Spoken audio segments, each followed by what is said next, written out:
శ్రీ లక్ష్మీ నరసింహస్వామి జ్యోతిష్యాలయం. మీకు ఎటువంటి సమస్యలు ఉన్నా సిద్ధాంతి గారిని సంప్రదించండి. తీరని సమస్యలకు ప్రత్యేకమైన హోమాలు, పూజలు చేస్తున్నారు. దూరంలో ఉన్న వారికి ఫోన్ ద్వారా జ్యోతిష్యం చెప్పబడును. భార్యాభర్తల వశీకరణ, ప్రేమ వశీకరణ, డబ్బు వశీకరణ, కుటుంబ వశీకరణ, సంతానం, పెళ్లి వశీకరణ, నమ్ముకున్న పురుషుడు లేదా నమ్ముకున్న స్త్రీ రావడానికి వశీకరణ, అనుకున్న పనులు కావడానికి వశీకరణ, ఇంకా ఎటువంటి సమస్యలు ఉన్నా ప్రత్యేకమైన వశీకరణాలు చేయబడును. 100% గ్యారంటీ.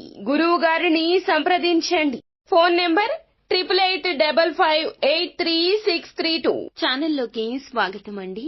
ఈ రోజున మీరు ఒకటికి పలుమార్లు ఆలోచించి జాగ్రత్తలు తీసుకోకపోతే గనక మీ వల్ల ఇరువురికి నష్టం జరగబోతుంది. అంటే మీకు ఎదుటి వారికి కూడా నష్టం జరగబోతుంది. అయితే మీ వల్ల నష్టం కలగబోతున్న వారు ఎవరు, అసలు ఏం జరగబోతుంది, ఇరువురికి ఏ విధమైన నష్టం అనేది జరగబోతుంది, తదితర అన్ని వివరాలు కూడా వీడియోలో తెలుసుకుందాము. వీడియో మీకు నచ్చితే తప్పకుండా లైక్ చేయండి. మీ లైక్ మాకెంతో సపోర్ట్ అండ్ ఎంకరేజ్మెంట్ గా ఉంటుంది. ఇక ఆలస్యం అనేది ఏ మాత్రము కూడా లేకుండా మనం వీడియోలోకి వచ్చేద్దాము. తులారాశి వారి జాతకులు, మీరు చాలా వరకు కూడా మంచి మనస్కులే. ఎదుటి వారికి ఏ కష్టాన్ని కూడా కలిగించే తత్వం అస్సలు ఉండదు. అయితే ఈ రాశి జాతకులు ఏమిటంటే మంచి మనస్సుతో ఆలోచిస్తారు. ఎదుటి వారికి మంచి చేయాలని చూస్తారు.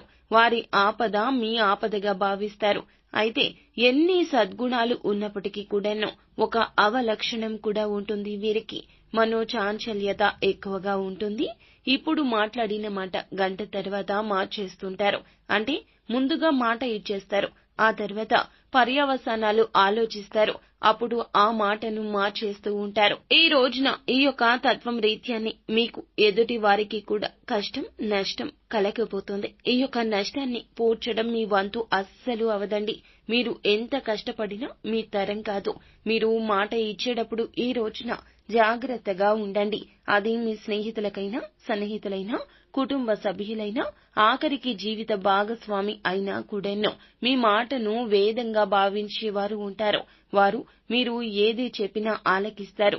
మీ మీదే నమ్మకం పెట్టుకుని ఉండిపోతారు. వారి కష్టం నుండి మీరు బయటపడేస్తారనో, లేకపోతే కష్టం రాకుండా మీరు కాపాడతారనో మీ మీద భారం వేస్తారు. వారి ఆపద మీకు తెలియచెబుతారు. కానీ మీరు చేయలేని సాయము, మీ వల్ల కాని సాయము చేస్తామంటూ మాటలు ఇస్తే అపనిందల పాలవడమే కాకుండా ఎదుటి వారికి కష్టం కలుగుతుంది. నిలబెట్టుకోలేని మాట ఇవ్వడం అస్సలు మంచిది కాదండి. ఈ రోజున ఈ విషయంలో జాగ్రత్తగా ఉండండి. అది ధనం విషయమైనా, పేరు ప్రతిష్టల విషయమైనా, లేదా మీ నుంచి వారికి పొందాల్సిన మనిషి సాయమైనా, లేదా ఇంకా ఇతరత్ర ఎటువంటి రూపంలో అయినా ఈ రోజున ఎటువంటి మాటను జారకూడదు. ఇలా జారితే ఇక అంతే సంగతులండి. ఒక దెబ్బ కొట్టినా కూడాను వెనక్కి తీసుకోవచ్చు. ఒక మాట ఇస్తే మాత్రం వెనక్కి తీసుకోలేము. మాట అన్నా వెనక్కి తీసుకోలేము. కావున ఏమిటంటే గనక మీరు జాగ్రత్తగా ఉండండి. ఈ రోజున ఎంత మొహమాట పరిస్థితులు ఉన్నా, ఎంతటి కన్ఫ్యూజన్ స్టేజ్ లో ఉన్నా కూడాను మౌనం వహించండి. ఇదే మీకు శ్రీరామ రక్ష అవుతుంది. అలా కాకుండా అత్యుత్సాహాన్ని ప్రదర్శిస్తే గనక ఇక మొదటికే మోసం వచ్చేస్తోంది. ఈ రోజున ఇరువురికి నష్టం కలుగుతుంది. మీ పేరు ప్రఖ్యాతలకు భంగం కలుగుతుంది. వారి ఆపద కూడాను మీ యొక్క మాట వలన ఇంకా పెద్దదైపోతుంది. మీ మాట జాగ్రత్త. ఒకటికి పలుమార్లు చెప్తున్నామండి. ఈ రోజున మాట విషయంలో చాలా చాలా జాగ్రత్త. ఈ రోజున మాట విషయంలో చాలా చాలా జాగ్రత్త. శక్తివంతమైన, ప్రభావవంతమైన మీ మాటలతో ఎదుటి వారికి కష్టం కలిగించొద్దు. ఇక మిగిలిన అంశాలు చూస్తే అనుకూలంగానే ఉంటుందండి. ముఖ్యమైన పనులను ముందుగా చేయండి. ప్రభుత్వ పనిని స్నేహితుల సహాయంతో ఈ రోజు పరిష్కరించుకుంటారు. యువత కెరియర్ పై దృష్టి పెడతారు. విజయాలు సాధించే దిశగా అడుగులు వేస్తారు. ఇంటి పెద్దలను గౌరవించండి.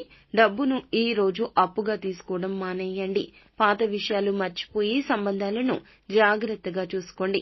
వ్యాపారంలో సమయం మరియు డబ్బును ఖచ్చితంగా ఇన్వెస్ట్ చేస్తేనే మంచి ఫలితాలుంటాయి. కొత్త పనులు ప్రారంభించడానికి మంచి రోజు కాదు. మీ పనిని గోప్యంగా ఉంచండి. పెండింగ్ పనులు పూర్తి అవుతాయి. ప్రియమైన వారితో ఈ విధమైన కాస్త ఘర్షణ జరగవచ్చు. ఘర్షణ జరగకుండా మొదట్లోనే జాగ్రత్త పడండి. సానుకూల ఆలోచనలు కలిగి ఉండండి. ప్రతికూల ఆలోచనలు ఒత్తిడి బలహీనతకు కారణమవుతాయి. ఉద్యోగస్తులకు మంచి అవకాశాలున్నాయి. ప్రతిభను నిరూపించుకునే అవకాశం దక్కుతోంది. ఆత్మవిశ్వాసంతో పనిచేసి మీరు ఖచ్చితంగా ప్రశంసలు పొందుకుంటారు. ఈ రోజు నిత్యం శివారాధన చేసుకోండి, మేలు కలుగుతుంది. స్తోమతకు తగ్గట్లుగా పేదవారికి తప్పక దానం చేయండి. అంత మంచి జరుగుతుంది. శుభం భూయాత్.